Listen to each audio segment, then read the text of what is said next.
श्री चैतन्य मनोविष्ठम स्थापितम नभूतले श्रेणुपदामयं पदादिशोपदान्तिकम्। हे कृष्णा करुणा सिंधु दीनबंधु जगतपते गोपेश गोपिका कांत राधा कांत नमस्तुते। तप्त कांचन गौरांगे श्री राधे वृंदावनेश्वरी वृषभानुसुते देवी प्रणमामि हरिप्रिय। वाञ्छाकल्पतरुभ्यश्च कृपा सिन्धुभ्यो च पतितानां पावनेभ्यो वैष्णवेभ्यो नमो नमः। जय श्री कृष्ण चैतन्य प्रभु नित्यानंद श्री अद्वैत गदाधर श्रीवासादि गौर भक्तवृंद। हरे कृष्णा कृष्णा कृष्णा हरे हरे, हरे राम राम राम हरे हरे। हरे कृष्णा कृष्णा कृष्णा हरे हरे, हरे राम राम राम हरे हरे। हरे कृष्णा कृष्णा कृष्णा हरे हरे, हरे राम राम राम हरे हरे। हरे कृष्णा। आप सबका स्वागत है भगवद गीता क्लास में। आज तीसरा सीजन है और आज का श्लोका जो है बहुत सुपर डुपर श्लोक है। हम इसके ऊपर बहुत अच्छे से डिस्कशन करेंगे। अगली बार यही श्लोक पे हम जा कर के अटके थे तो मैं सोचा था 5 मिनट में ख़त्म कर देंगे, लेकिन श्लोक इतना अच्छा है कि हरे कृष्णा इसको तुरंत ख़त्म नहीं किया जा सकता। बहुत अच्छा श्लोक है।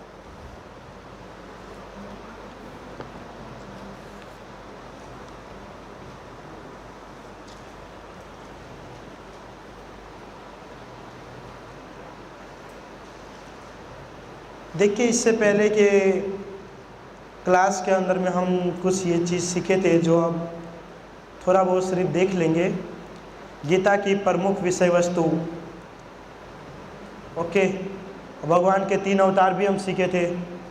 विष्णु पुरुषोत्तम है, राम मर्यादा पुरुषोत्तम है और कृष्ण है ना पूर्ण पुरुषोत्तम होते हुए बहुत भयंकर है। और सार भगवद गीता का वो भी देखे थे हमने। और भगवद गीता का सामान्य ज्ञान हमने पहले ही डिस्कशन कर लिए थे कि 5000 वर्ष पहले जो है भगवद गीता बोला गया था भगवान श्री कृष्ण के द्वारा, अर्जुन को उपदेश दिया गया। बहुत सारे लोग ऐसे बोलते हैं कि भगवान कृष्ण के अंदर में शिव जी बैठे थे और वही भगवद गीता बोले थे। लोग की अलग अलग फिलोसॉफी है, अपने मन गठित बातें हैं, वो तो कभी पीछे हटेंगे नहीं, है ना। और 18 अध्याय 700 श्लोक है। हम आज का श्लोक स्टार्ट करते हैं यहाँ से। दिख रहा है ना आप सभी को, है ना। तो बहुत अच्छा श्लोक है कि अनिद्रा भय मैथुनम च सामान्य वेतत पक्षु भी नराणाम धर्मो ही तेषाम देखो विशेषा धर्मे न हीना पक्षु भी समाना, है ना। निद्रा भय और मैथुन ये तो इंसान और पक्षु में समान है। इंसान में विशेष केवल धर्म है, अर्थात बिना धर्म के लोग पक्षु तुल्य है। यहाँ पर कहा गया है कि आहार, है ना, भोजन, निद्रा यानी कि सोना, आप सब सो के आए होंगे, भय डरना और मैथुनम सेक्स, ये 4 चीज़ जो है पक्षु पक्षी भी करते हैं, है ना, जानवर भी करते हैं। और ये 4 चीज़ इंसान भी करते हैं, यानी कि ये 4 चीज़ इंसान भी करते हैं और 4 चीज़ पक्षु भी करते हैं। तो बहुत बार हो सकता है कि जब हम, अभी आपने बोला नहीं यानी कि हम कौन है, लेकिन मैं ही बता देता हूँ कि हम उनके समान ही हैं, है ना। हम पक्षु पक्षी के समान ही है। तो बहुत बार ऐसा जिज्ञासा होता है कि प्रभु जी, जंगली जानवर पक्षु पक्षी के अंदर में दिमाग नहीं होता है और हमारे पास दिमाग है। भले व्यक्ति को जब कहते हैं ना कि ये 4 चीज़ जो है जानवर करते हैं, आपको नहीं करना चाहिए, तब वो कहता है कि नहीं प्रभु जी, ये 4 चीज़ हम करेंगे, लेकिन हमारे अंदर एक विशेष है। क्या है? दिमाग है। आप मानते हैं ना आपके अंदर दिमाग है? मानते ही हाँ बोलिए। हाँ, क्या मतलब तय मार रहे क्या? तो हमारे अंदर एक विशेष क्या है? दिमाग है। लेकिन व्यक्ति कहता है वो पक्षु पक्षी के अंदर में नहीं है। तो इस ग्रेस राधे श्याम प्रभु ने बहुत अच्छा कहा है कि आप एक कुत्ते को देखें, कुत्ता है ना, रास्ते में जब वो जाता है तो कभी कभी देखते हैं हम में से किसी के भी पीछे दौड़ने लगता है या चलते हुए जाते तो दौड़ने लगता है, तो उसको सिर्फ हट कहते हैं, तो हटता है कि नहीं? उसको हट कहते हैं तो हटता है कि नहीं? हटता है ना। या अगर कोई बिल्ली है, उसको दूध पीना है, तो बिल्ली घर के पास छुप करके देखती रहती है कि वो माता जी कब दूध को उबालेगी, तब गैस पर से हटाएगी और उसको एक जगह पे रखेगी, और जब वो निकल जाएगी तब जा कर के वो दूध को पीऊंगा। तो बुद्धि है कि नहीं? जानवर के अंदर में बुद्धि है कि नहीं? है ना। बुद्धि हमारे अंदर में भी है, पर लोग कहते हैं कि जानवर के अंदर में बुद्धि नहीं है। अब आप देखिए, हमसे श्रेष्ठ जानवर है, अभी आपको बताता हूं। ओके, जय प्रभुपाद। हमसे श्रेष्ठ जो है वो जानवर है। कोई व्यक्ति ऐसा कह सकता है, प्रभु जी जो कार्य हम कर सकते हैं वो पशु पक्षी नहीं कर सकता, या कोई भी जानवर नहीं कर सकता। तो ऐसे व्यक्ति को बताना चाहिए कि 7 ऐसे गुण हैं जो व्यक्ति नहीं कर सकता बल्कि जानवर कर सकता है। 7 ऐसे गुण हैं जानवर के अंदर में जो व्यक्ति नहीं बल्कि जानवर कर सकता। तो उसके अंदर में पहला एग्जाम्पल दिया गया है हाथी का। हाथी कितना खाता है एक दिन के अंदर में? 700 टन। 1 टन किसे कहते हैं? 100 किलो को, 1000 किलो को 1 टन कहते हैं। 700 टन खाता है एक दिन के अंदर में। आप कितना खा सकते हैं? कितना खा सकते हैं? 1 किलो या 2 किलो? ठीक है, वो 700 टन खाते हैं, आप 1 टन खा सकते हैं दिन में? नहीं खा सकते ना। यानी जानवर आपसे श्रेष्ठ है? हाँ बोलना पड़ेगा, ऑप्शन नहीं है कि नहीं? ठीक है, आप बोल रहे हो हाँ, ओके। दूसरा एग्जाम्पल है गिद्ध। गिद्ध पक्षी को आप जानते हो। हम यहाँ पर खड़े हैं और सामने क्या लिखा है इतना हम पढ़ नहीं सकते हैं, लेकिन गिद्ध इतना ऊपर आसमान के अंदर में घूमता रहता है। लेकिन जब भी उसको दिखता है कि कोई व्यक्ति नीचे में है, कोई मरा हुआ व्यक्ति, वो तुरंत अपने तेज नज़र से उसको झड़प लेता है कि नहीं? तो हमारी इतनी तेज गति है या हमारी तेज ऐसी दृष्टि है जिससे हम उसको कैचअप कर सके। सही है, यानी आप उससे भी नीचे है। ओके। तीसरा बताया गया है कि एक कुत्ता क्या होता है कि कुत्ता सूंघ करके बता देता है कि चोर कहाँ गया है। आप सूंघ करके नहीं बता सकते कि हमारा फ्रेंड भी कहाँ गया है। चोर की बात दूर की बात है। कुत्ता जब सोता है तो सामने से अगर कोई व्यक्ति निकले ना तो भी वो जाग जाता है, और हम जब सोते हैं तो जब तक मम्मी पापा का लात घुसा नहीं मिले तब तक हम नींद से बाहर नहीं निकलते। तो कुत्ता भी हमसे बोलिए श्रेष्ठ है। हाँ, ओके। आगे एक कंगारू। बहुत सारा व्यक्ति ऊंचा कूद खेलते हैं, ऊंचा कूदते हैं, लेकिन आप कंगारू के जितना कूद सकते हैं, यानी कंगारू भी आपसे तेज है। ओके। आगे राधे श्याम प्रभु बताते हैं कि एग्जाम्पल के अंदर में वापस से कुत्ते का। कुत्ता एक बार में 12 से 13 संतान उत्पन्न करता है, और हमारी कैपेसिटी हम सबको पता है। कर सकते हैं ऐसा? नहीं कर सकता। हर चीज में आप जानवर से नीचे आ रहे, देखते रहिए। आगे बताया गया है कि मच्छर जब एक बार में भोग करता है तो उसके हजारों की संख्या में बच्चा आता है। हम कितना कर सकते हैं? तो विचार कीजिए, ये सब चीज से देखा जाए तो जानवर श्रेष्ठ है हमसे, है कि नहीं? हमसे श्रेष्ठ जानवर है। तो व्यक्ति कैसे कह सकता है नहीं प्रभु जी जानवर से श्रेष्ठ हम हैं? परंतु राधे श्याम प्रभु ने बहुत अच्छा कहा कि भले जो है पशु मनुष्य से श्रेष्ठ है, लेकिन मनुष्य के अंदर में एक विशेषता है। अब आप लोग खुश हो जाएंगे, क्या बात है, चलो अब हमारी बारी है ना। मनुष्य के अंदर एक विशेषता पाई जाती है।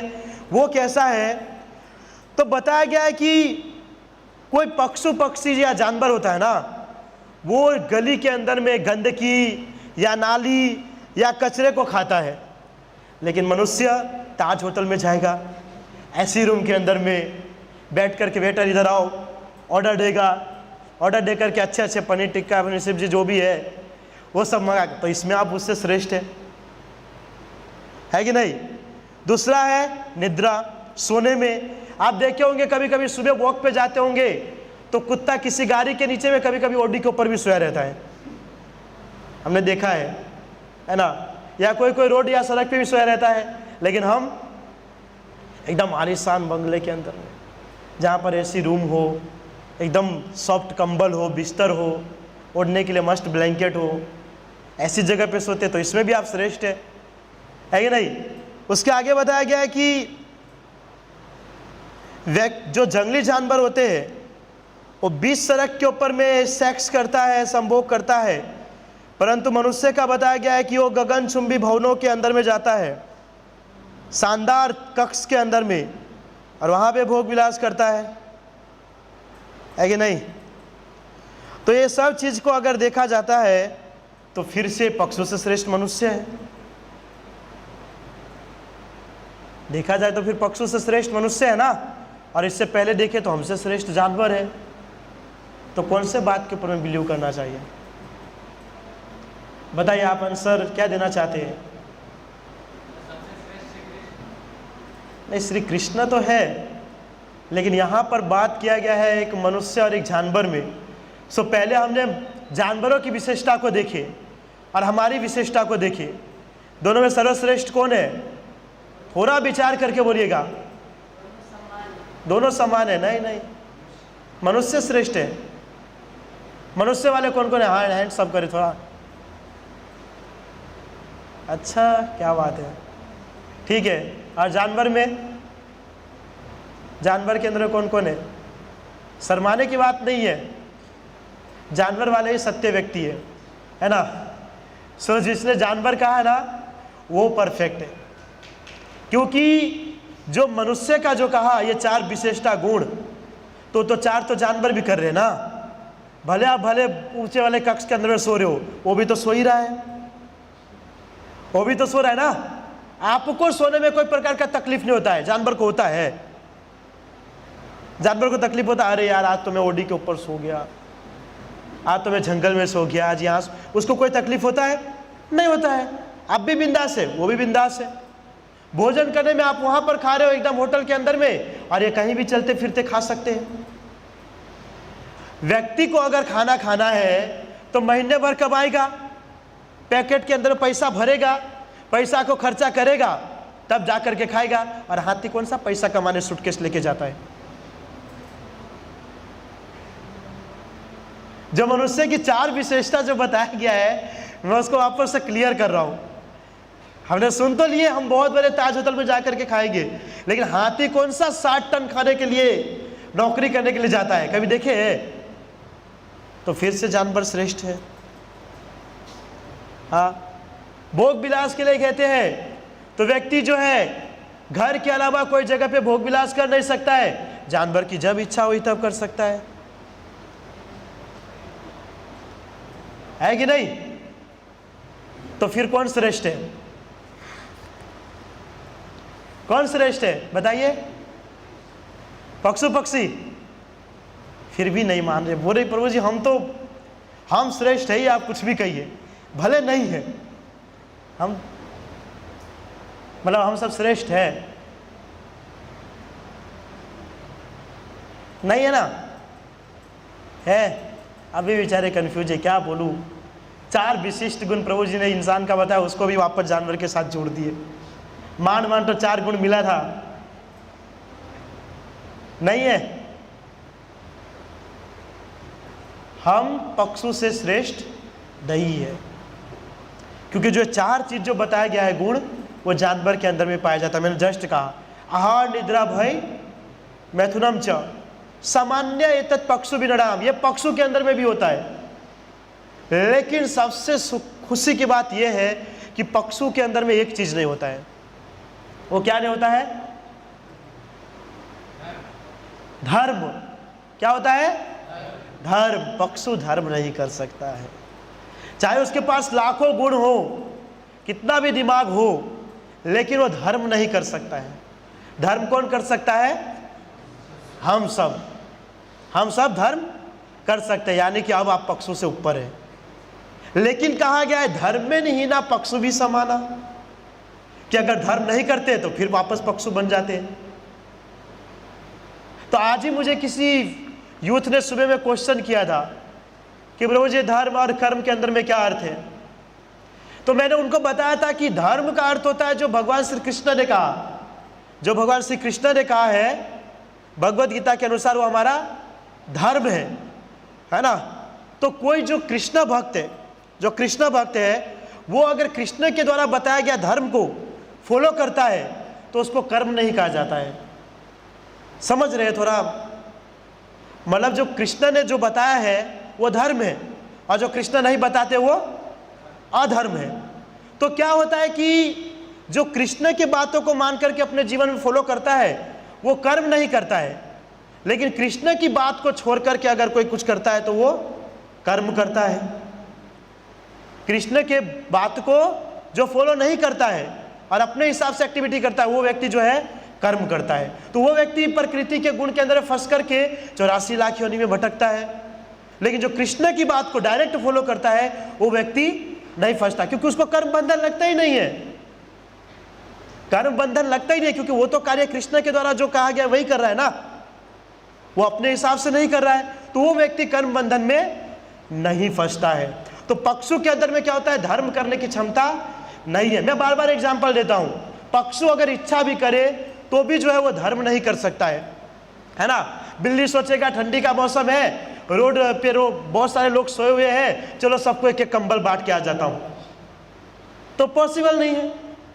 कुत्ता सोचेगा इतना बड़ा महामारी आया था कोरोना, तो चलो सबके लिए खिचड़ी प्रसाद बना करके डिस्ट्रीब्यूट करके आएंगे, पॉसिबल नहीं है। पॉसिबल है? नहीं है। और मैं बार बार एग्जांपल ये भी देता हूं कि कोई शेर बाघ चीता जो है वो आकर के सोचेगा आज मैं जाकर के क्लास दूंगा, सामने सब व्यक्ति सुनेंगे, ये भी पॉसिबल नहीं है। या वो लोग चैंटिंग भी नहीं कर सकता है, मंदिर में भी नहीं आ सकता है, भगवान का दर्शन है कि नहीं, भगवान का दर्शन भी नहीं कर सकता है, नहीं कर सकता ना। बाकी श्रेष्ठ है हमसे जरूर, ये बात तो आपको याद रखना पड़ेगा, श्रेष्ठ जरूर है, लेकिन ये सब कार्य नहीं कर सकता। और ये सब कार्य कौन कर सकता है? मनुष्य कर सकता है। तो जो व्यक्ति इस धर्म के कार्य को करता है वो मनुष्य है, लेकिन धर्म में नहीं ना, जो धर्म के कार्य को नहीं करता है वो जो है पक्षु भी समाना, वो पक्षु के समान है। तो जो व्यक्ति इस भौतिक संसार में रहते हुए सिर्फ पक्षी को फॉलो करता, आहार निद्रा भय मैथुन, सिर्फ 4 चीज को फॉलो करता है, तो व्यक्ति जो है पक्षु के समान है। वो व्यक्ति पक्षु के समान है। किसी को मनुष्य बनना है ना, तो उसको कंपलसरी भगवान के नाम का जप, भगवान के नाम का कीर्तन, भगवान के नाम का कथा, ये सब तो कंटिन्यू करना पड़ेगा, तब वो धर्म को फॉलो कर रहा है, नहीं तो वो नहीं कर रहा है। सिंपल सी बात है। तो समझ गए होंगे आप एग्जाम्पल, है कि नहीं? पर पक्षी श्रेष्ठ है। आगे बताया गया है कि व्यक्ति अगर सोचता है कि मैं धर्म के पथ पर चल रहा हूं और मैं धर्म का कार्य करता हूं और मैं एक पक्षी से श्रेष्ठ हूं, तो धर्म के अंदर में उसको क्या क्या चीज जानना पड़ेगा उसके बारे में यहां पर बताया गया है। बुद्धिमान चेतन के लक्षण, सबसे पहले व्यक्ति को जानना पड़ेगा मैं कौन हूं। तो आप कौन है? आत्मा है, हम सब जीवात्मा है, ठीक है। अच्छा है कोई परमात्मा नहीं बोला, तो आत्मा से जीवात्मा, फिर जीवात्मा से परमात्मा, ऐसे ऊपर होता है ना, फिर भगवान, तो जीवात्मा तक है। हम सब आत्मा है, ओके, लेकिन हम सब थोड़ी मानते हम आत्मा है। आप घर पे जाकर के बोलिएगा मम्मी को कि मैं आत्मा हूं, घर से बाहर निकाल देंगे। तो मैं कौन हूं? फिर भी बोल रहे आत्मा ही हूं। नहीं ब्रो, आत्मा ही है, मैं कंफ्यूज कर रहा हूं। हम आत्मा ही है, लेकिन भौतिक संसार के अंदर में क्या होता है कि व्यक्ति को बताने के लिए, है ना, व्यक्ति को समझाने के लिए जो है हमको बताना पड़ता है अलग अलग नाम लेकर के। अगर सभी आत्मा आत्मा बोले तो अगर किसी को किसी से मिलना हो, किसी को किसी से काम हो, तो क्या बोलेगा? नंबर 1 आत्मा को दूसरे नंबर आत्मा से मिलना है, कुछ तो होना चाहिए ना। कुछ तो क्या है कि ये व्यक्ति को जानने के लिए, पहचानने के लिए ये नाम दिया गया है। लेकिन है हम सब आत्मा के स्तर पे, है हम सब आत्मा के स्तर पे, लेकिन व्यक्ति एक दूसरे को पहचान पाए इसके लिए उसका नाम दे दिया गया है, जो भी है, गधा बिल्ली। अभी तो ऐसा ऐसा नाम देते हैं ना, वो डेनिस वेनिस क्या है पता है, जिसका अर्थ की नहीं होता ना, अनर्थ ही होता है उसका, सिर्फ कोई शब्द ही नहीं पता चलता नाम का अर्थ क्या है उसका, कुछ ना कुछ। तो क्या है कि हम सब है आत्मा, लेकिन नाम दिया गया है ताकि एक दूसरे को हम पहचान सके। दूसरा बताया गया है कि बीच में स्टॉप कर रहे हैं, मेरी असली पहचान क्या है, मेरी असली पहचान क्या है, अर्थात की पहचान के रूप में हम सब कौन है, कहाँ से आए हैं और हमको कहाँ जाना है। तो हम सब कहाँ से आए हैं? अपने घर से। हाँ, कहाँ से आए? किसी को नहीं पता है कहाँ से आए प्रभु? माता के गर्भ से, बहुत अच्छी बात है। और कोई बोलिए, कोई पांडेसरा से आए प्रभु जी, कोई डिंडोली से आए, कोई जहांगीरपुरा से आए, कहाँ से आए आप लोग?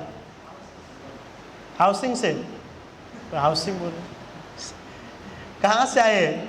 हमारी असली पहचान क्या, हम कहाँ से आए? भगवान के पास से। हम सब जो है महाविष्णु, कानोदक्षाय विष्णु, जो विष्णु है उनके नाभि में से इधर आए हैं, और हमको वापस कहाँ जाना है? कहाँ जाना है? भगवान कृष्ण के पास, गोलोक धाम जाना है। कोई सुन रहा था, वेसु भी बोल रहा था कि वेसु जाना है, सब वेसु सुनाई दे। तो हम सब वहाँ से आए हैं और हमको वापस जाना है रिटर्न में भगवान के पास। यह हमारा असली पहचान है। तीसरा बताया गया कि जीवन का उद्देश्य क्या है। बताइए, जीवन का उद्देश्य क्या है?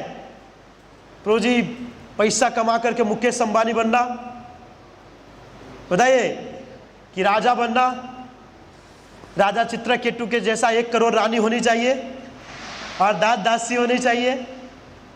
क्या जीवन का उद्देश्य क्या है? जीवन का एक ही उद्देश्य है, क्या है? सबका, आप सबका किसी का उद्देश्य होगा ना। कोई डॉक्टर बनना चाहता है, कोई इंजीनियर बनना चाहता है, कोई मोची बनना चाहता है, कोई बाल काटने वाला भी बनना चाहता है, कोई बोलता है प्रभु जी गधे की संख्या बहुत कम हो गया है तो हम गधे भी बन जाते हैं। परंतु जीवन का मुख्य उद्देश्य क्या है? भगवत प्राप्ति।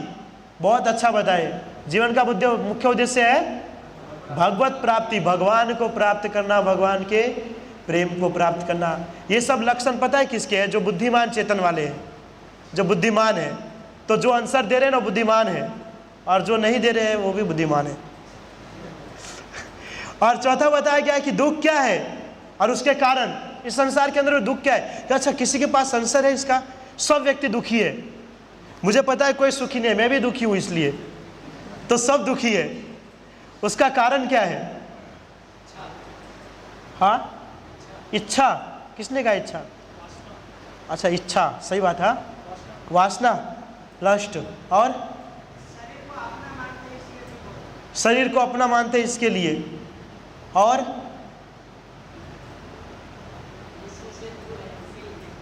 कृष्ण से दूर है इसीलिए। आप बहुत आगे पहुंच गए पर थोड़ा 95 पे अटक गए। और कोई? ज्ञान का अभाव होना। आप प्रभु जी के नीचे आए, हीरा प्रभु के 90%, 96 होना चाहिए तो 90 आ रहे हैं। हाँ प्रभु जी, विषयों के साथ, विषयों के साथ संयोग नहीं। और कोई? हाँ प्रभु, परमानेंट, सदा आनंद में रहते हैं, सदा आनंद में रहना चाहते हैं, इसलिए हम दुखी है। पर टेम्पररी सुख ही मिलता है, फिर वापस दुख मिलता है। अभी तक हीरा प्रभु तक भी नहीं कोई पहुंच पाया, 96 तो बहुत दूर की बात। और कोई? भावन प्रभु, जो बोलेंगे सब ठीक है। और करण प्रभु? हाँ, जो इंद्रिया दी है वही सेवा में अपनी इंद्रियों को लगा नहीं है, इसलिए हमारी इंद्रिया सेवा में नहीं लग रही है, अपनी सेवा में और संसार की सेवा में माया। हाँ हाँ ठीक है 97%। और कोई नहीं, लस्ट तो 84 लाख योनि के अंदर में है। हाँ किसने बोला? बहुत बढ़िया, क्या बात है, बहुत अच्छा आंसर है, धन्यवाद आयुष प्रभु, सही बात है। कृष्णा भूली से ही जीव अनादि बहिर्मुख, अतएव माया तारे दे संसार दुख। दुख का जो मुख्य रीजन है कृष्ण से दूर होना, कृष्ण से विमुख होना। जो व्यक्ति कृष्ण से विमुख है वो दुखी है। ये सब जो है ये तो गौण आंसर है, जो आपने बोला ना गौण है, पर मुख्य क्या है? कृष्ण से विमुख होना। कृष्ण से जो व्यक्ति दूर है वही जो है संसार के अंदर में दुखी है। और उसका कारण जो बताया, दुख क्या है? कृष्ण से दूर होना, कारण कृष्ण से दूर होना। एक ही इस संसार के अंदर जो व्यक्ति कृष्ण से दूर है वो सब के सब दुखी है, सब। क्योंकि जब कृष्ण के पास चला जाएगा तो आपने जितने आंसर बोले ना वो सब ऐसे ही हो जाएगा खत्म। कृष्ण के पास चला जाएगा तो जो आंसर आप बोल रहे हो वो सब अपने आप खत्म हो जाएगा, है ना। तो कृष्ण से दूर होना ही वो दुख है। फिर यहां पे बताया गया दुख के प्रकार। वैसे दुख के प्रकार में आप क्या कहना चाहते हो? कितने प्रकार के दुख है? बोलो प्रभु जी अनलिमिटेड दुख है, पूछिए नहीं। रोज नए नए दुख प्रकट होते रहते हैं जीवन के अंदर में, पता भी नहीं चलता। वो भी कभी कभी तो सुख ही हमारे लिए दुख बन करके आ जाता है। दुख के कितने प्रकार होते हैं? दुख के 3 प्रकार होते हैं।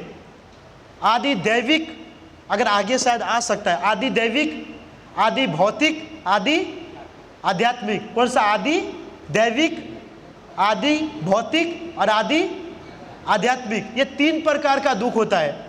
आदि दैविक के अंदर में क्या होता है? जो देवी देवताओं के द्वारा मनुष्य को दुख तकलीफ होता है। कैसे? आंधी तूफान आना, तेज बारिश आना, भूकंप आना, ये आदि दैविक दुख है ना। फिर आदि भौतिक, जो हमारे सगे संबंधी से मिलता है, हमारे रिलेशनशिप जिसके साथ रहता है उससे मिलता है, दोस्तों से मिलता है, माता पिता है या अपने भाई से या बहन से, किसी से जो मिलता है वो दुख को कहते हैं आदि भौतिक। ओके। और आदि आध्यात्मिक कौन सी दुख? जो कृष्ण से मिलता है। हाँ, आध्यात्मिक भी दुख होता है, विचार कीजिए। जब हम कृष्ण से जुड़ते हैं तो जो हमको परेशान करता है, कृष्ण से जुड़ने में जो हमारा मन इंद्रिया जो परेशान करता है वो होता है आदि आध्यात्मिक। तो ये 3 प्रकार के संसार के अंदर दुख होते हैं। इसके अलावा जो दुख है वो दुख नहीं है। इसके अलावा जो दुख है वो दुख नहीं है। क्यों?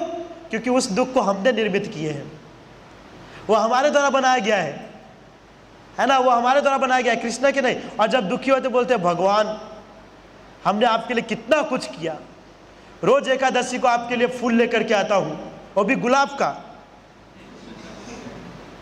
20 रुपया 30 रुपये का आता है, फिर भी अभी 2-3 दिन पहले शायद बहुत गुलाब गया होगा, 2 ही दिन पहले ना बहुत गुलाब गए होंगे।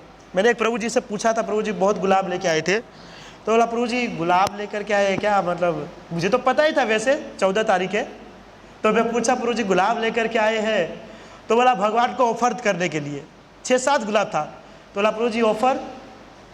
तो मैंने बोला अच्छा ऑफर करके देना चाहते हैं? तो बोला हाँ प्रभु जी ऑफर करके देंगे, ताकि नेगेटिव नहीं पॉजिटिव ही आए आगे से। तो क्योंकि भगवान का ऑफर किया हुआ है ना, तो क्या है कि इस प्रकार के बहुत सारे अलग अलग व्यक्ति होते रहते हैं। ठीक है, तो दुख के 3 प्रकार होते हैं। ओके, आप समझ गए ना? आदि दैविक, आदि भौतिक और आदि आध्यात्मिक। ठीक है, आगे किया गया है कि भगवत गीता जीवन में आमूलचूल परिवर्तन। भगवत गीता का उद्देश्य मनुष्य को भौतिक सद्म आवरण से परम सत्य की ओर ले जाना है। आप सबको पता है कि संसार के अंदर में सभी लोग जो है असत्य की मार्ग की ओर जा रहे हैं। सत्य की मार्ग किसी को नहीं पता है, और अगर कभी इरिटेट होता है, कभी फ्रस्ट्रेट होता है, कभी लाइफ के अंदर दुख तकलीफ आता है, तो भी ऐसे व्यक्ति से पूछता है जो खुद असत्य की ओर जा रहा है, जो खुद असत्य की ओर जा रहा है, उस व्यक्ति से पूछता है कि प्रभु जी हमारे जीवन में क्यों हो रहा है। अरे जब उसके लाइफ के अंदर में खुद ही इतना प्रॉब्लम चल रहा है, तो उस व्यक्ति से अपने प्रॉब्लम का सॉल्यूशन कैसे ला सकते हैं? नहीं ला सकते, कोई एंगल से नहीं। क्योंकि भगवान ने 8वें अध्याय में कहा गया है, भगवान ने कहा है कि ये संसार जो है दुख का सागर है। दुख से भरा हुआ संसार है, उसके अंदर में कोई व्यक्ति आपको सुखी नहीं कर सकता। कोई व्यक्ति नहीं। जब भगवान ने कहा यानी कि पूरा, चाहे मुकेश अंबानी हो, धीरूभाई, टाटा, बिरला, जो भी हो, सबके सब दुखी है। क्योंकि किसने कहा है? भगवान ने कहा है। क्योंकि बनाने वाला ब्रह्मांड को तो भगवान ही है ना, ब्रह्मांड को बनाने वाला भगवान है। तो जब भगवान ने कहा यानी कि लास्ट और फाइनल, फिर भी व्यक्ति प्रयास करता है कि नहीं नहीं प्रभु जी आप रुकिए, मैं आपको सुखी कर दूंगा। ना भाई तू पहला पोतानू तो जो, हाँ, खुद जो है रूम पर जाकर के मिर्ची रोटी खाएंगे और उसको बोलेंगे आपको एक दिन पनीर की सब्जी खिला के रहूंगा। सो हमारा खुद का जो वास्तविक कंडीशन इस तरीके से बना रहता है। किसी ने कहा था लोग जो है सबसे बड़ा झूठ जो है ना सुबह सुबह ही बोलते हैं। सुबह सुबह सबसे बड़ा झूठ है। कोई व्यक्ति किसी व्यक्ति से मिलता है, चाहे भक्त भी मिलेंगे ना, बोलेंगे कैसे हो, बहुत अच्छा है, बहुत मजे में, हम बहुत आनंद में है। तो नहीं, कोई आनंद में है रियलिटी देखा जाए तो। फिर भी कोई पूछता प्रभु जी कैसे, अरे बहुत मस्त है, जैसे लग रहा है कृष्ण ने उसको लिए स्पेशल इस दुखाले संसार में सुखाले बेच के रखा है। अरे जब कृष्ण ने कहा तो आप कैसे आनंदित हो सकते हो? इसी के कारण तो कृष्ण हमारे ऊपर ब्लेसेस नहीं करता है, इसीलिए कृष्ण हमारे ऊपर कृपा नहीं करता। चैतन्य महाप्रभु क्या कहते हैं? पतित पावन हेतु तव अवतार। चैतन्य महाप्रभु कह रहे पतित पावन हेतु तव अवतार। चैतन्य महाप्रभु मतलब कि कृष्णदास कबीरदास जी बताते हैं चैतन्य चरितामृत के अंदर में कि चैतन्य महाप्रभु जो भगवान श्री कृष्ण का ही अवतार है ना, या स्वयं श्री कृष्ण है, वो यहाँ पर आए पतित जीवों का उद्धार करने के लिए। लेकिन बार बार हम कहते हैं आनंद में है। अब वो आए हैं पतित जीवों का उद्धार करने के लिए और हम आनंद में हैं, तो फिर किसका उद्धार करेंगे? और हम सब पतित है, पापी है ना, हम सब पापी इंसान है, हम पूरा दुख तकलीफ में एकदम घिरे हुए हैं, पतित है। और हमको पावन करने के लिए चैतन्य महाप्रभु आना चाहते हैं और आए भी, लेकिन हम अपने आप को पतित ही नहीं मान रहे। हाँ, हम अपने आप को पतित मानते हैं। भगवान तो चाहते हैं कि आपका उद्धार करे, आपको अपने साथ भगवत धाम ले सके, आपको अपनी भक्ति साधना दे, लेकिन आप एक्सेप्ट करें तो ना। हम एक्सेप्ट ही नहीं करना चाहते कि प्रभु हाँ मैं पतित हूं, अब मेरा उद्धार करो। नहीं नहीं, मैं पतित नहीं हूं। तो कैसे पॉसिबल है? ऊपर से रेडी है लेकिन हम मानने को तैयार नहीं है। बताना तो पड़ेगा ना जो रियलिटी है। ऐसा ही थोड़ी कृष्ण जो है सबके मन में जा करके बोलेगा हाँ इसके अंदर भी ये दुख तकलीफ है, लेकिन बेचारा फिर भी जा करके झूठ बोल रहा है कि नहीं नहीं मैं बहुत आनंद में हूं। नहीं, हमको मानना पड़ेगा कि हम क्या है, हम पतित है, दुखी है, पापी इंसान है ना। अब हमको यहां से बाहर निकालो। जब मानोगे तब, क्योंकि वो तो आए ही है, पतित पावन है तो तब अवतार, वो अवतार ही लिए पतित जीवों का उद्धार करने के लिए, उसको पावन करने के लिए। लेकिन मानते नहीं है, हम मानते नहीं है, इसलिए पीछे रह जाते हैं। सब चीज जानने के बावजूद भी हमारे अंदर में एक भाव नहीं आता, हमारे अंदर एक विनम्रता नहीं आता है ना। हम सोचते हैं कि नहीं नहीं प्रभु जी हम तो बहुत बड़े राजा है ना, हम तो बॉस के भी बॉस है, हमारे सामने कोई नहीं टिक सकता है ना। अब देखो कि सिंपल कोई जॉब भी करने जाता है ना कोई जगह पे, तो वहां पे भी सेठ से बड़ा तो एम्प्लॉय अपने आप को समझता रहता है। कुछ आ जाएगा ना थोड़ा बहुत तो सोचेगा अरे सेठ को तो क्या आता, वो तो कुर्सी पे बैठा रहता है, देखो मैं कैसे डील करता हूं। संसार के अंदर में फंस करके दुखी होने के बावजूद भी अपने आप को सुखी मान रहा है। तो फिर चैतन्य महाप्रभु बताइए कि कौन से पतित आत्माओं का पावन करेगा? किसको पावन करेंगे? एक्सेप्ट ही नहीं करना चाहते हैं, है ना। इसके लिए हमको एक्सेप्ट करना चाहिए, और एक्सेप्ट करने के लिए सत्य की ओर जाना पड़ेगा। और सत्य की ओर किसके जरिए जा सकते हैं? भगवत गीता का उद्देश्य से। जो भगवत गीता को पढ़ेगा तो पता चलेगा कि वास्तविक जीवन क्या है ना, वास्तविक जीवन क्या है उसको पता चलेगा। ये जो हम अभी जंगली जानवर की तरह जीवन यापन करते हैं ना, या भक्ति में आने के बावजूद भी बहुत बार बहुत सारे कार्य कर लेते हैं, तो उसको पता रहना चाहिए कि भगवत गीता को रीडिंग कीजिए तो आपको पता चले कि जीवन का वास्तविक उद्देश्य क्या है। हम बहुत बार देखे भक्तों को कि वो शास्त्र का रीडिंग नहीं करना चाहते, पढ़ना नहीं। अरे देखिए यहाँ पे लिखा ना प्रभु जी कि भगवत गीता का उद्देश्य मनुष्य को भौतिक सद्म आवरण से परम सत्य की ओर ले जाना, लिखा है कि नहीं? तो पढ़ेंगे तो पता चलेगा ना, कि श्रवण करने से आप समझ जाओगे समझ जाओगे श्रवण करने से। नहीं समझोगे, मुझे 100% गारंटी है अगले क्लास में मैंने क्या बोला आप भूल गए हो, पॉसिबल ही नहीं है। सो रीडिंग करके वो चीज को हम पढ़ सकते हैं, लेकिन सबके सब जो है नवदा भक्ति को एक्सेप्ट कर लिए है। श्रवणम कीर्तनम विष्णु स्मरण पाद सेवनम। प्रहलाद महाराज जी तो कहते हैं प्रभु जी नहीं श्रवण बहुत जरूरी है। श्रवण जरूरी है, सही बात है, व्यक्ति पढ़ नहीं सकता है, पढ़ के इतना याद नहीं कर पाता, श्रवण जरूरी है। लेकिन कैसे व्यक्ति के लिए जो एक बार में सुन करके उसको माइंड में रख ले, एक बार सुन करके उसको माइंड में रख ले। लेकिन हम तो ऐसे हैं ना, कितनी बार भी माइंड में डाल दो ना, कल जाकर के प्रभु जी कैसे करना है, वो कल ही तो बता रहे प्रभु जी तो आप भूल गया, पता है कैसे, वो तो मुझे पता है कैसे करना, पर एक बार फिर से, आपको पता ही नहीं है क्या फिर से। लेकिन जो शास्त्रों को पढ़ता है प्रभु जी, तो प्रभुपाद जी क्या कहते हैं, एक बार मैंने कहा था कि प्रभुपाद जी से एक मीडिया वाले ने पूछे थे कि प्रभुपाद जी आप इतना प्रचार कर रहे हो है ना पूरे संसार के अंदर में, लेकिन जब आपकी मृत्यु हो जाएगी तो फिर प्रचार का क्या होगा। तो प्रभुपाद जी ने कहा था कि जब मेरी मृत्यु हो जाएगी ना तो मैं अपने पुस्तकों में जीवित रूप में रहूंगा, मैं अपने पुस्तकों के अंदर में जीवित रूप में रहूंगा। तो जब भगवत गीता को हम पढ़ते हैं तो डायरेक्ट प्रभुपाद जी का ब्लेसेस मिलता है। मेरे लेक्चर को सुनोगे तो किसी का ब्लेसेस नहीं मिलेगा, वो भी घूम गए होंगे, प्रभुपाद जी इसलिए यहां से चले गए, रखा था। मेरे लेक्चर सुनने से डायरेक्ट ब्लेसेस नहीं मिलेगा, लेकिन जब हम रीडिंग करेंगे तो प्रभुपाद जी का ब्लेसेस मिलेगा। तो विचार कीजिए, आप तो एफर्ट कर रहे हैं लेकिन पीछे से धक्का भी आ रहे, तो कितना जल्दी आप प्रोग्रेस करेंगे, करेंगे कि नहीं। तो इसके लिए शास्त्र को पढ़ना चाहिए, तो पता चलेगा कि परम सत्य की ओर किस प्रकार जाना है ना। किसी व्यक्ति के पास से नहीं पता चलेगा, समझ गए। आगे बताया गया है कि भगवत गीता के सार को कौन समझ सकता है ना, कौन सा व्यक्ति जो है भगवत गीता को समझ सकता है। यहाँ पे आप देख रहे हैं नरसिंह मेहता भगवान श्री कृष्ण को भजन में आनंद ले रहे हैं, अच्छा पोस्टर बनाया गया है। तो पहला उसके अंदर बताया गया है कि वह जो जीव के परम लक्ष्य को जानने में उत्सुक है, पहला अर्थात कि जीव का जो परम लक्ष्य कौन सा है वो जानने के लिए जो उत्साहित है, यानी कि हम सब जीव है ना, तो हमारा परम लक्ष्य क्या है वो जानने के लिए कोई उत्साहित है तो वो भगवत गीता के सार को समझ सकता है। दूसरा, जो प्रामाणिक गुरु शिष्य परंपरा से जुड़े, गुरु की शरण ले, है ना। जैसे कि आज मैंने बताऊं आपको, शास्त्र के अंदर में 4 प्रकार के संप्रदाय का वर्णन किया गया है। कौन सा, ब्रह्म मध्व गौरीय संप्रदाय, श्री संप्रदाय, रुद्र संप्रदाय और कुमार संप्रदाय, ये 4 प्रकार के संप्रदाय है।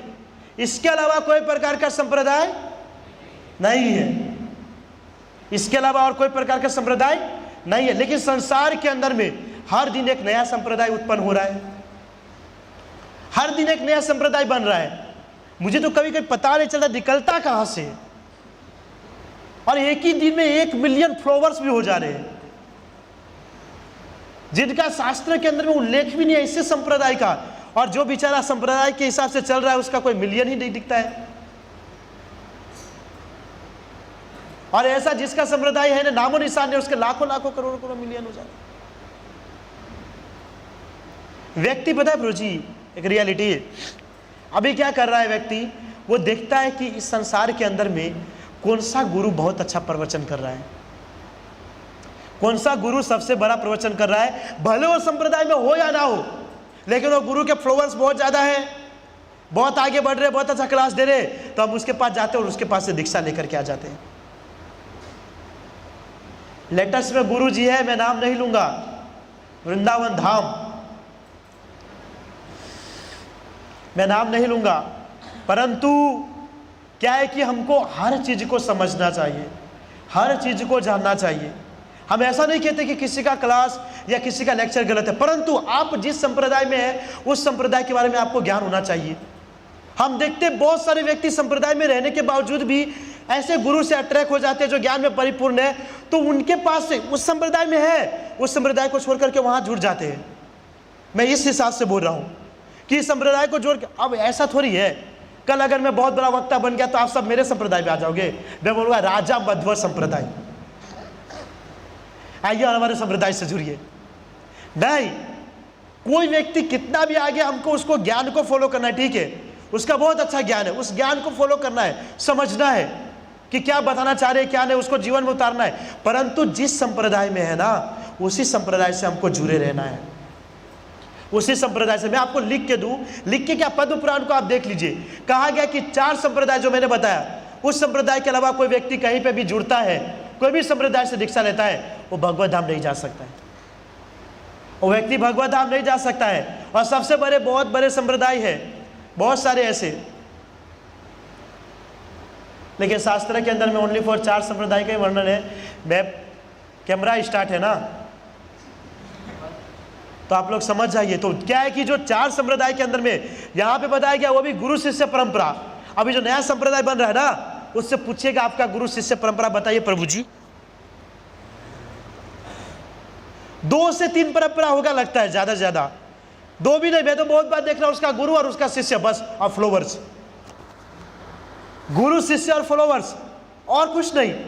लेकिन गुरु शिष्य परंपरा में होना जरूरी है। जैसे कि हमारा है ना, जैसे कि हमारा कृष्ण से ब्रह्मा जी, ब्रह्मा जी से नारद मुनि, नारद से वेदव्यास जी, वेदव्यास जी से माधवाचार्य, माधवेंद्र पुरी, ईश्वर पुरी, चैतन्य महाप्रभु, जीव गोस्वामी, रूप गोस्वामी, सनातन गोस्वामी, रघुनाथ दास गोस्वामी, रघुनाथ भट्ट गोस्वामी, है ना, गोपाल भट्ट गोस्वामी, बलदेव विद्याभूषण, है ना, विश्वनाथ चक्रवर्ती ठाकुर, नरोत्तम दास ठाकुर, गौर किशोर दास बाबू महाराज, जगन्नाथ दास बाबू महाराज, है ना, भक्ति विनोद ठाकुर, भक्ति सिद्धांत महाराज, हमारे श्रील प्रभुपाद जी। तो ये गुरु शिष्य परंपरा है। अब उसका 2 ही परंपरा में उसको नहीं पता चलता है कि उसके ऊपर कौन सा होगा, तो उस संप्रदाय में कहां से जुड़ेंगे। यहाँ पे क्या किया गया प्रभु जी, मैं नहीं बोल रहा हूं, यहाँ पर ही लिखा है ना कि जो परमाणिक गुरु शिष्य परंपरा से जुड़े, गुरु की शरण ले, वो जो है व्यक्ति समझ सकता है भगवत गीता के सार को। आज जो ऐसे ही कोई भी गुरु खड़ा हो जाता है और बताना चालू कर देता है, तो उसके पास से श्रवण करना चाहिए। कोई हो सकता है कि अभी लेटेस्ट में चल रहा है, लेकिन कुछ समय के बाद हरि बोल हो जाएगा। अभी हम यूट्यूब पे यही देखते हैं, पहले ये महाराज जी आते हैं, फिर वो महाराज जी आते हैं, फिर वो, और लोग भी क्या कहते हैं, ये महाराज जी बहुत अच्छे हैं, तो बोलते हैं प्रभु जी बहुत अच्छा है लेक्चर, मैं तो बहुत सुनता हूँ। कुछ दिन के बाद मैं पूछता हूँ कि प्रभु जी कैसा चल रहा है महाराज जी का लेक्चर, बोला नहीं नहीं प्रभु जी नए महाराज जी आए, ये बहुत बढ़िया बोलते हैं उससे। अच्छा, फिर 3 दिन तो एक और नए महाराज, कितना उत्पन्न होगा। अब एक कंडीशन को आप, एक सिचुएशन को अच्छे से नहीं समझ सकते, इतने सारे लोग एक ही चीज को आपको बताएगा, नए नए गुरु आकर के, तो आप क्या सीखोगे प्रभु जी। एक तो वैसे हमारे पास बुद्धि है, थोड़ा कम मात्रा में है, लेकिन ऊपर से इतना पावरफुल ज्ञान एक के बाद एक के बाद एक के बाद एक आता रहेगा, तो कैसे पॉसिबल है पॉसिबल नहीं है। इसलिए किसी भी व्यक्ति को भगवान को प्राप्ति करना है तो ओनली फॉर इस 4 संप्रदाय में होना चाहिए, है ना, 4 संप्रदाय में। और सबसे बड़ी बात, अगर कोई किसी का लेक्चर भी श्रवण कर रहा है अपने संप्रदाय में रहते हुए भी, तो वैसे तो ना ही बोला गया है, लेकिन मैं अपने हिसाब से बोलता हूँ ऐसे ही व्यक्ति का श्रवण करना चाहिए जो कृष्ण को परम सत्य बताता है, कृष्ण को भगवान मानता है, कृष्ण के अलावा और कोई कुछ है नहीं, सो परफेक्ट है। लेकिन कृष्ण को छोड़ करके अगर अपने आप को भगवान बताते हैं, सो इम्पॉसिबल है। या ऐसा भी नहीं है पहले हम सब भगवान थे, यहाँ पर आकर के अपने आप को भूल गए और फिर से पता नहीं कब याद आएगा तो फिर नारायण बन जाएंगे, ऐसा भी नहीं है कि नहीं। बहुत गंभीर चीज़ है, बहुत बड़ी डिस्कशन हो सकती है, लेकिन कैमरा स्टार्ट है। 3rd पॉइंट, जो विनम्रता से ध्यान पूर्वक श्रवण करे, जैसे कि आप लोग, है ना, आप लोग इतने ध्यान से सुन रहे हैं। हो सकता है कोई यहाँ पर है ना, मेंटलिटी के हिसाब से देखा जाए तो यहाँ पर होगा, फिजिकली कहीं और होगा, या फिजिकली यहाँ है, मेंटल कहीं और होगा, पर श्रवण तो करे, इतना लग रहा है, ध्यान तो यहाँ पे है, भले कहीं भी हो। एक तारे जमीन पिक्चर आया था, उसके अंदर उसको पढ़ाया जाता था, तो खिड़की के पास बैठा था, देखता था टीचर को, लेकिन ध्यान हमेशा बाहर रहता था, वो तितली क्या कर रही है, वो पक्षी क्या कर रही है।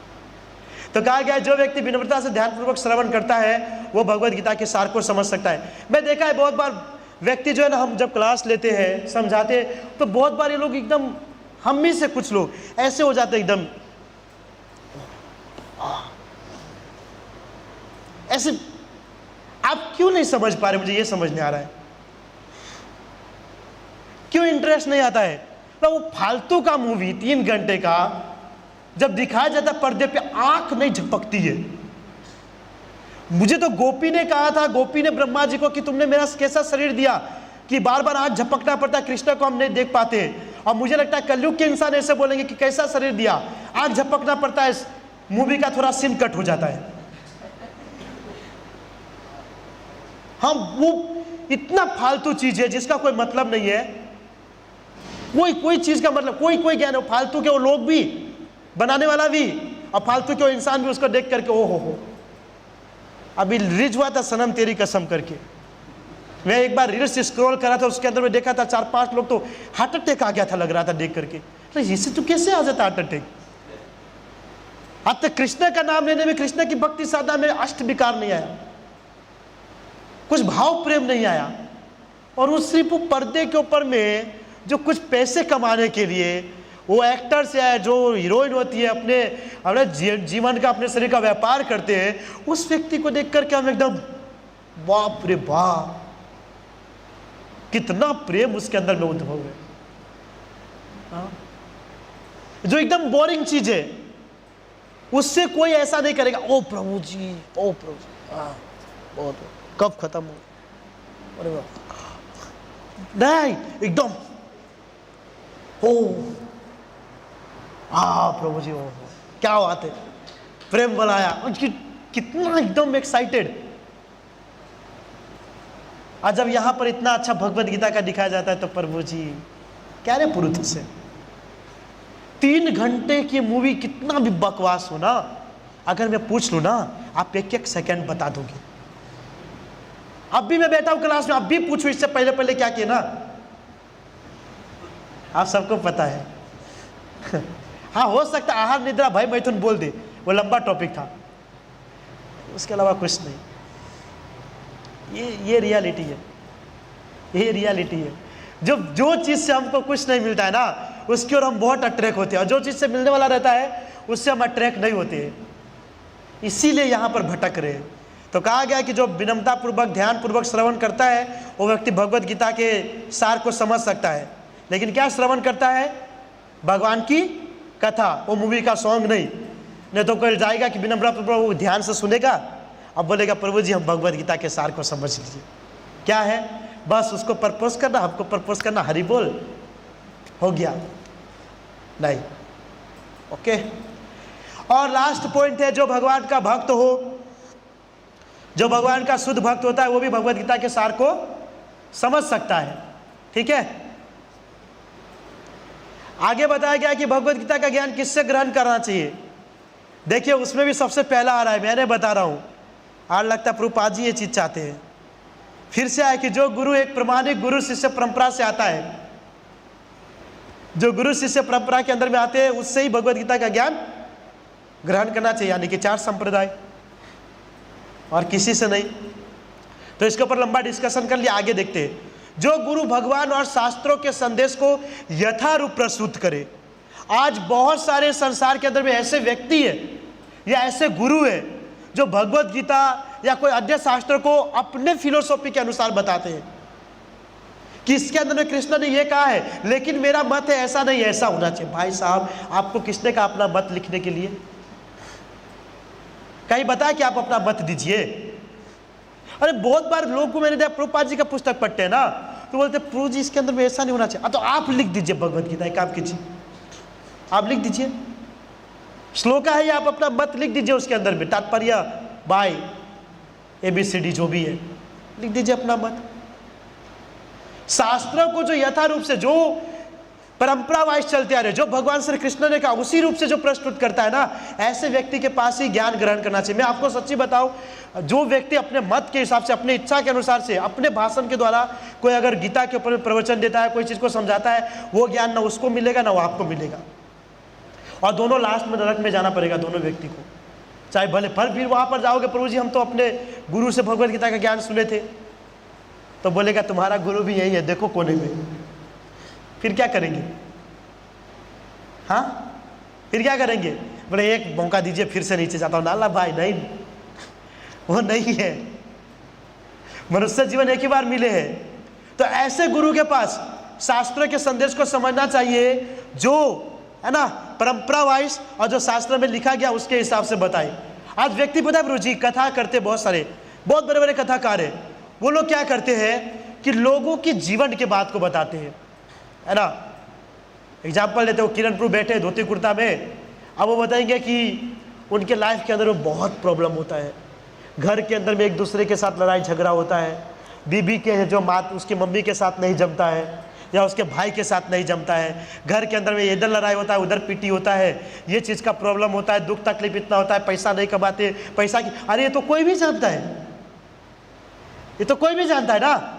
लेकिन जब वो कथाकार इस प्रकार से बोलता है तो वक्ता बोलते हैं, अरे प्रभु जी आप कितने बड़े हैं, बिल्कुल सही बोले, हमारे जीवन में यही चल रहा है। अरे भाई गधे हो क्या, वो तो चल ही रहा है, क्या उसके बोलने से फिर से स्मरण हो गया, वो तो चल ही रहा है। अरे परफेक्ट व्यक्ति वो है जो शास्त्र के जरिए आपको बताए, जो शास्त्र के जरिए बताए। हमारे एक यूथ थे सावन प्रभु करके, उनके सोसाइटी के अंदर में विजय राज हंस रहे, विजय राज, तो वहां पर कथा हुआ था। तो कथा से पहले क्या होता है, कीर्तन होता है भगवान का। वो बोलते हैं कथा से पहले धड़कन मूवी का सॉन्ग चला था, दुल्हन का तो दिल दीवाना लगता है। बाप रे बाप, अब तो मुझे समझ नहीं आता अब कैसे कथा में। और व्यक्ति बोल रहे थे कि क्या बोलते हैं 500-600 व्यक्ति बैठे थे, क्योंकि दुल्हन का दिल दीवाना लगता है ना। 500-600 व्यक्ति बैठे थे। मुझे ये समझ नहीं आता कैसे पॉसिबल हो सकता है। अरे हम पट्टे बांध करके बैठे हैं क्या? पट्टे बांध करके आंख पे बैठे। अरे आपको दिख रहा है कि कौन से कथा में, कौन से शास्त्र में लिखा है कि कथा करने से पहले दूल्हे का दिल दीवाना लगता है, चलो करो। या बताइए कोई जगह लिखा हो पद्म पुराण के अंदर में, भगवत गीता में। हम जहां पे पढ़े आपको कहा है कि पहले कीर्तन स्टार्ट किया जाए। हो सकता है उनका कीर्तन वो हो, तो क्या व्यक्ति सब चीज जानने के बावजूद भी आंख को बंद करके रखे, नहीं नहीं प्रभु जी बहुत अच्छा बता रहे, प्लीज ऐसे व्यक्ति से कभी श्रवण नहीं करना चाहिए, नहीं सुनना चाहिए। उसी से सुनना चाहिए जो गुरु, भगवान और शास्त्र के संदेश को यथा रूप में प्रस्तुत करे। जो गुरु कह रहा है परंपरा के हिसाब से, जो भगवान के और जो शास्त्र कह रहा है ना, उस हिसाब से अगर कोई व्यक्ति बताता है तो उससे भगवद गीता का ज्ञान हमको ग्रहण करना चाहिए। तीसरा बताया जाता है कि जिस गुरु का सभी इंद्रियों पर नियंत्रण हो, बहुत जरूरी है, जिस गुरु का सभी इंद्रियों पर नियंत्रण हो, ऐसे गुरु के पास जो है हमको शिक्षा ज्ञान करना चाहिए। उपदेशामृत का पहला ही श्लोक है, वाचो वेगम मनस क्रोध वेगम जीवा वेगम उद्रोपष्ट वेगम इतान वेतान यो विषेत धीरा सर्वाप्य मां पृथ्वी सा शिष्यात, है ना। जो अपने वाणी के ऊपर में, मन के ऊपर में, अपने क्रोध के ऊपर में, अपने जीवा के ऊपर में, है ना, अपने उपस्थ यानी कि जनेंद्रिय के ऊपर में जो व्यक्ति ने कंट्रोल करके रखा है, ऐसे व्यक्ति के पास जो है जाकर के हमको ये चीज़ का ज्ञान ग्रहण करना चाहिए, है ना। किसी भी व्यक्ति के पास से नहीं, किसी भी व्यक्ति के पास से नहीं। जो व्यक्ति का ये सब इंद्रिया कंट्रोल में है, वही व्यक्ति के पास ज्ञान हमको जाकर के ग्रहण करना चाहिए। और मैं आपको रियल बता दूं ना, जो व्यक्ति ये सब चीज़ से बाहर होगा ना, तो कितना भी कहेगा ना, आपके माइंड में कुछ घुसेगा नहीं। आप गधे थे, गधे हो और गधे ही रहोगे, क्योंकि वो व्यक्ति परफेक्ट ज्ञान नहीं देने वाला है। वो हमेशा अलग बुरा, उसका इंद्रिय पर कोई कंट्रोल नहीं है, गुरु का भी नहीं बात मान रहा है, भगवान का बात भी नहीं मानता है, शास्त्र का बात भी मानता नहीं है, न प्रमाणिक गुरु का संग करता है, कुछ नहीं। तो गधा वो भी था, रहेगा और रहता आया होगा, और हमको भी वही बनाएगा। तो ऐसे व्यक्ति के पास भगवद गीता का ज्ञान ग्रहण करना चाहिए। और जो लास्ट में लिखा है, जो गुरु भगवान की भक्ति में सदैव जुड़ा हो, ये तो सबसे इंपॉर्टेंट है ना। जो कृष्ण की भक्ति साधना में जुड़ा हो, ऐसे व्यक्ति के पास से जो है भगवद गीता का ज्ञान ग्रहण करना चाहिए। तो टोटल 4 व्यक्ति है, ओके। जो गुरु शिष्य परंपरा में है, जो भगवान और शास्त्र कहते हैं, तीसरा जो अपने इंद्रियों को कंट्रोल में रखता है, और चौथा जो भक्ति में लत है। ये 4 व्यक्ति के पास से भगवद गीता का ज्ञान सुनना चाहिए, अन्य किसी व्यक्ति के पास नहीं, ठीक है।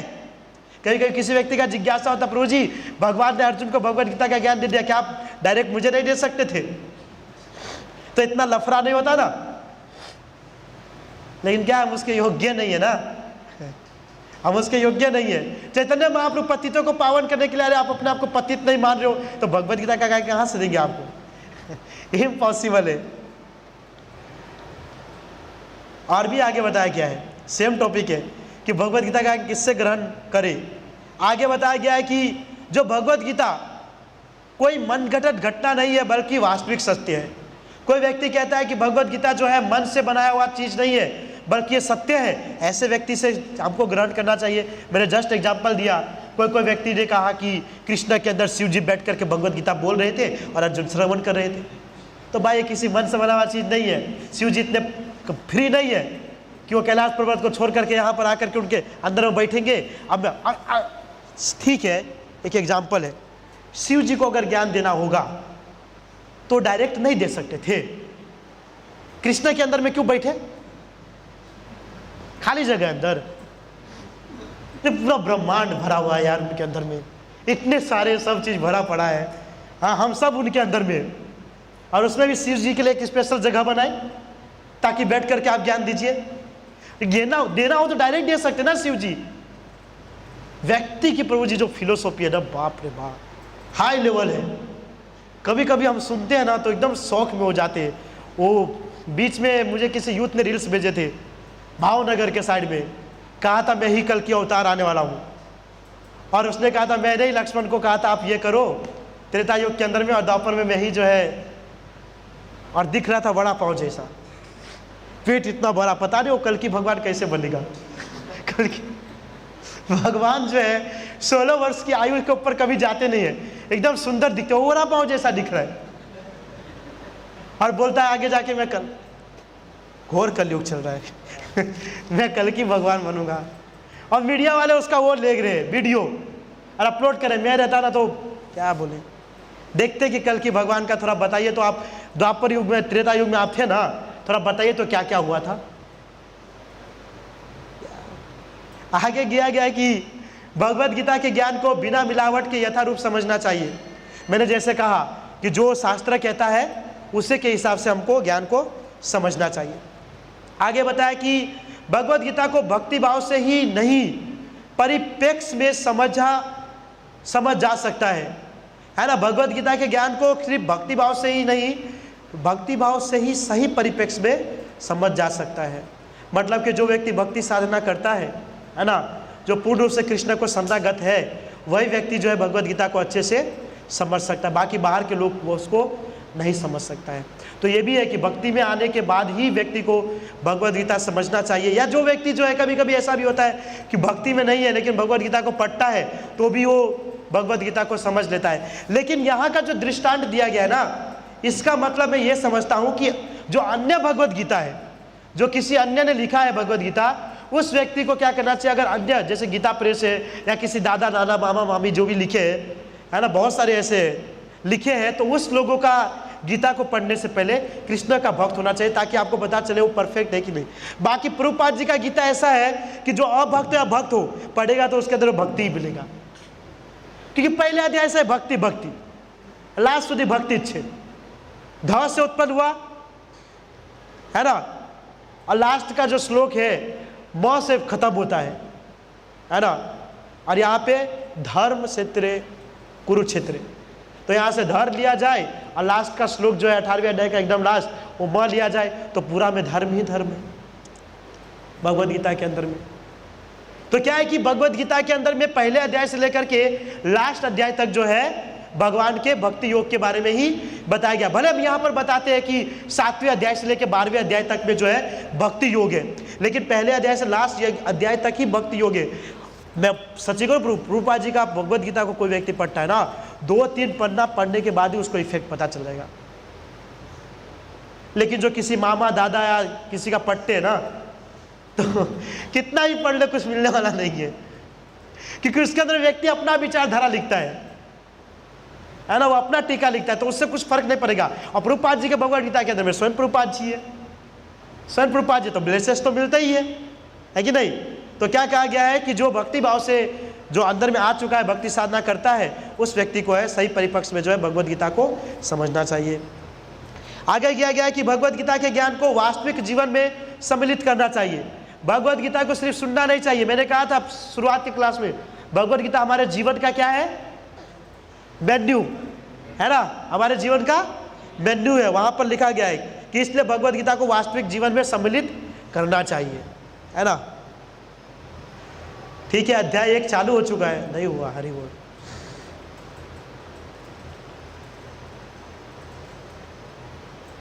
तो अध्याय 1 ही बताया गया है, कुरुक्षेत्र के युद्ध स्थल में सैन्य निरीक्षण। जो कुरुक्षेत्र जो है मैदान, जो युद्ध स्थल है, वहाँ पे सैन्य निरीक्षण किया जा रहा है कि युद्ध के लिए कौन कौन अवतरित हुए। अवतरित नहीं, सबके सब वहीं के थे, कौरव पक्ष और पांडव पक्ष, लेकिन कौन कौन आए हैं युद्ध की इच्छा से वहाँ पर। तो यहाँ पर थोड़ा अच्छा है, मैं आपको बता दूँ, थोड़ा ध्यान से देखिएगा कि पहले अध्याय के अंदर में श्लोक संख्या 1 से लेकर 11 तक दुर्योधन का सैन्य निरीक्षण है। दुर्योधन देखता है कि कौन कौन सैनिक है ना, यहाँ पर उपस्थित है, कौन कौन युद्ध कर सकते हैं, कौन कौन मुख्य है, कौन गौण है, वो सब चीज़ के बारे में जो बताया गया है वो भगवद गीता के श्लोक संख्या 1 से 11 के बीच में पहले अध्याय की बात हो रही है। ओके, श्लोक संख्या 12 से 19 में बताया गया है कि किस किस व्यक्ति ने कौन कौन से शंख बजाए। युद्ध से पहले शंख बजाते हैं ना, आपको बताऊंगा जब कृष्ण ने शंख बजाया था तो क्या हुआ था, जब स्टार्ट होगा तब। श्लोक संख्या 20 से श्लोक संख्या 27 के अंदर बताया गया है अर्जुन का विषाद एवं युद्ध के प्रति अनिश्चितता, कि जो अर्जुन ने कहा था चलो देखते हैं कौन हमारे साथ लड़ने वाले हैं, लेकिन जैसे ही देखे तो विषाद योग आ गया था। श्लोक संख्या 28 से 30 के अंदर में मित्र एवं परिवार के करुणा, कृष्ण को उपदेश देंगे, ये मेरे मित्र हैं, ये मेरे पितामह हैं, कृष्ण को बोल रहे हैं मैं इसको कैसे मारूंगा। अच्छा, श्लोक संख्या 31 से 35 के अंदर में बताया गया है विजय में आनंद की अनुभूति न करना, विजय में आनंद की अनुभूति न करना। 36 से 38 नंबर श्लोक है पाप का भय। 39 से 43 पारिवारिक परंपरा का सही। 44 से 46 नंबर श्लोक में अर्जुन का हताश होकर रथ के ऊपर में बैठ जाना। ओके, और धृतराष्ट्र और दुर्योधन 1 से 12 नंबर श्लोक, दुर्योधन के कार्यों का वर्णन, दुर्योधन की कूटनीति और आंतरिक भय, है ना, और वह भयभीत क्यों था। ये 2 पॉइंट है प्रभु जी, बहुत मस्त है। ये जो पहला पॉइंट है ना, दुर्योधन की कूटनीति, है ना, नेक्स्ट संडे से जो है भगवद गीता का पहला नंबर श्लोक जो है आप लोग की कृपा से स्टार्ट हो जाएगा। तो यहाँ तक जो हमने महात्मा पढ़े और भगवद गीता के बारे में बहुत कुछ जाने। अब नेक्स्ट संडे धर्म से कुरुक्षेत्र स्टार्ट करेंगे, जो हमारे प्रिय प्यारे धृतराष्ट्र जी के द्वारा स्टार्ट होगा। ओके, तो ये लास्ट यहाँ पर था। आप देखिएगा वहाँ पर दुर्योधन की कूटनीति, आप लोग भगवद गीता पढ़े हैं ना, लेकिन जब आप रियल में जब जानेंगे ना, देखिए कितना आनंद आता है। दुर्योधन कितना माइंड चलाता है कि किसको पहले खुश करना है और किसको क्या करना है, वो सब कूटनीति वो भगवद गीता के अगले सेशन में यानी कि नेक्स्ट संडे जो है स्टार्ट होगा। तो आज का क्लास हम जो है यहीं पे ख़त्म करेंगे। आप सबका बहुत बहुत धन्यवाद। श्रील प्रभुपाद की निताय गौर प्रेमानंदे। किसी का कोई प्रश्न है या किसी का कोई जिज्ञासा है, अर्थात तो ब्रह्म जिज्ञासा, तो जिज्ञासा कर सकते हैं।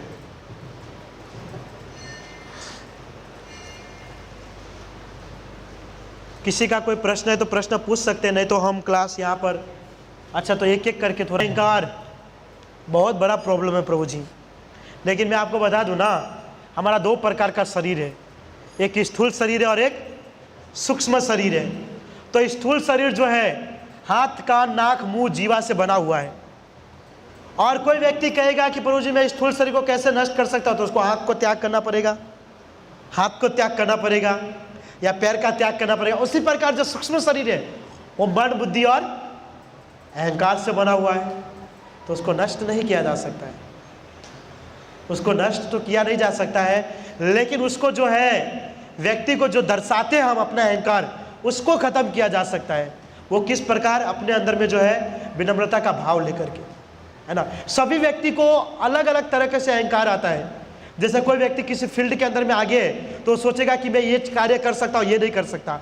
या कोई व्यक्ति अच्छे से गा सकता है तो बोलेगा मैं बहुत अच्छा गा सकता हूँ, ये नहीं गा सकता। कोई अच्छे से पढ़ सकता है तो व्यक्ति सोचेगा मैं अच्छे से पढ़ सकता हूँ, पर नहीं पढ़ सकता। उसी प्रकार सबका अलग अलग अहंकार है। तो आपका अहंकार किस चीज़ के अंदर में, क्या चीज़ को अंदर में आपको अहंकार आता है, बताइए। किसी न किसी चीज़ के अंदर आता है ना। कभी ऐसा सिचुएशन आता है कि लगता है कि हाँ हम उससे बेहतर है, इसलिए इसमें ऐसा करें। अच्छा, हम उससे बेहतर है, जब अपने कार्यकलाप को सोचेंगे तो लगेगा कि हम खुद से ही बेहतर नहीं, उससे तो दूर की बात है। जब कभी ऐसा लगे ना कि हम उससे बेहतर है, तो अपने आप से सोचिएगा आज तक आप क्या कार्य कर रहे हैं, है ना। कबीरदास जी का एक मस्त दोहा है, वो बुरा जो देखन मैं चला, बुरा ना मिला कोई, जो आपन दिल में खोजा मुझसा बुरा ना कोई। तो क्या है, जब किसी को लगे ना कि वो व्यक्ति किससे हम बहुत परफेक्ट है, तो पहले अपने आप के बारे में सोचना चाहिए। पहले अपने आप के बारे में कि आपका कंडीशन क्या है ना, आप क्या कर रहे हैं। आप किसी को बुरा व्यक्ति तो ऐसा कर रहा है, ये वैसा है, ये है, तो आपको सोचना चाहिए क्या आप क्या है। आपको सोचना चाहिए, आपको खुद पता चल जाएगा। आप जब इस प्रकार के सोचोगे ना, तो आपको पता चलेगा आप तो उससे भी गिरे हुए हैं। तो जब अपने आप को गिरा हुआ देख लोगे तो कौन सा अहंकार आएगा? अहंकार नहीं। इसलिए जब भी कोई चीज़ के अंदर में अगर आपको अहंकार आता है ना, तो पहले अपने आप को लाइए सामने, अपने आप को सामने लाइए कि मैं उससे बेहतर हूँ। अपने आप को पता चलेगा हम किसी से बेटर नहीं है, सबसे बड़े गधे हम ही हैं। और यही है जो इस संसार में कृष्णा का भक्त नहीं, वो गधा ही है ना। प्रभुपाद जी तो बहुत भयंकर कहते हैं, छोड़ो, ठीक है, ओके प्रभु, हरे कृष्ण। जैसे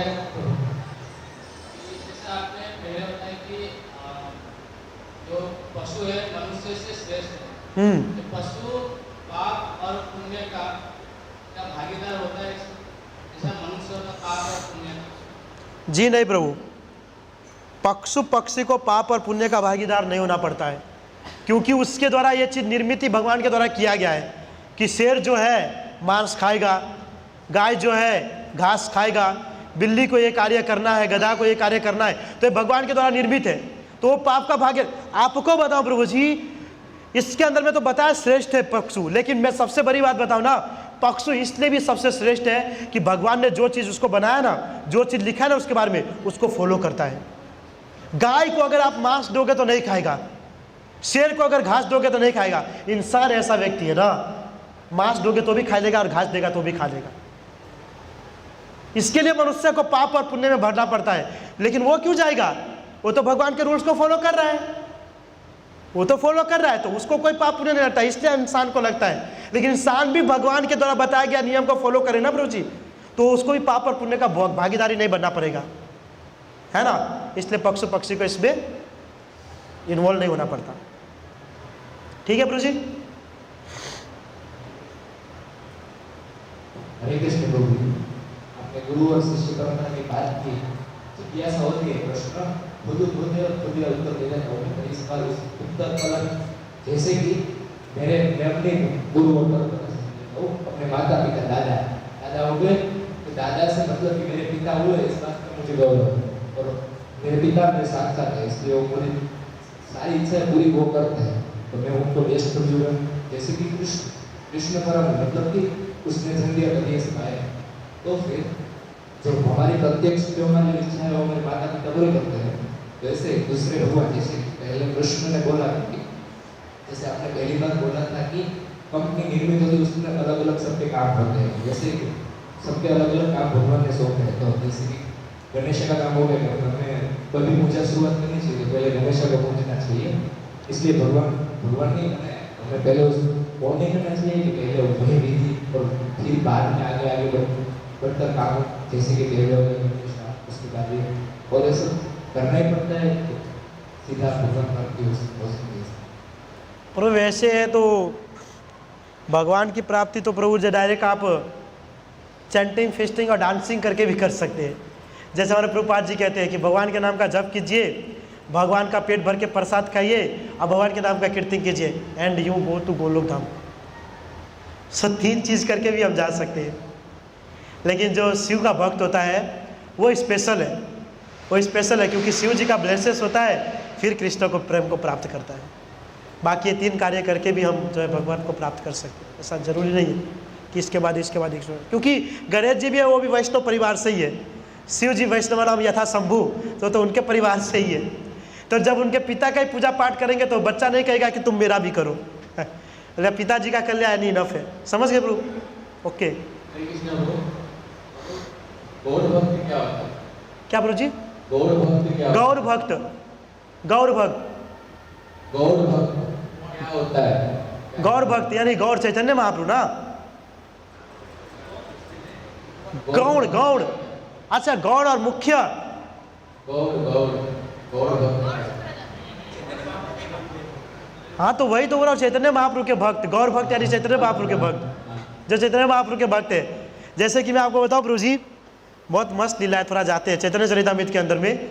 चैतन्य चरितामृत के अंदर में जब जगन्नाथ रथ यात्रा निकाला गया था तो 60 टीम होती है भक्तों की, जो रथ के पीछे पीछे करते हैं कीर्तन, 7 टीम अलग अलग। और 7 टीम के अंदर में कहते हैं कि 10-10 मृदंग वाले होते हैं एक टीम के अंदर में, 10 मृदंग और 50 जितना करताल बजता है एक टीम में। ऐसा 7 दल होता है। तो सब के सब दल क्या करते हैं, हरे कृष्ण महामंत्र, क्योंकि चैतन्य महाप्रभु किससे खुश होता है, जब कोई हरे कृष्ण महामंत्र का कीर्तन करता है तो सब खुश होते थे।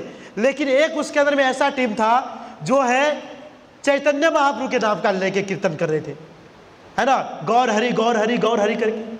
तो चैतन्य महाप्रभु बोला देखो आपको ये कीर्तन नहीं करना चाहिए। तो उसने बोला देखो चैतन्य महाप्रभु आप कुछ भी कर लो, कीर्तन तो हम आपका ही करेंगे, आप कुछ भी कर लो। तो चैतन्य महाप्रभु तो वैसे ऊपर से बोल रहे थे, लेकिन अंदर से तो बोल रहे थे कि चलो अच्छा है, क्योंकि वो स्वयं भगवान ही कृष्ण ही है। तो आप गौर का नाम लो, कृष्ण का नाम एक ही है। तो इस प्रकार से कई सारे भक्त जो होते हैं वो गौर भक्त होते हैं, जो चैतन्य महाप्रभु को ही फॉलो करते हैं।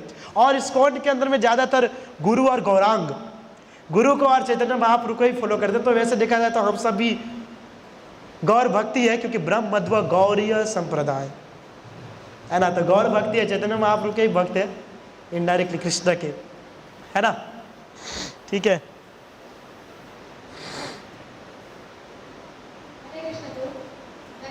मेरा प्रश्न था कि लोग कहते हैं कि दुर्योधन इतना भय था कि अर्जुन के सामने युद्ध नहीं करता, क्या ये सच है? व्यक्ति कहते हैं नहीं, कई लेक्चर्स में सुनता हूँ कि दुर्योधन अर्जुन के सामने युद्ध नहीं करता क्योंकि उसको भय था।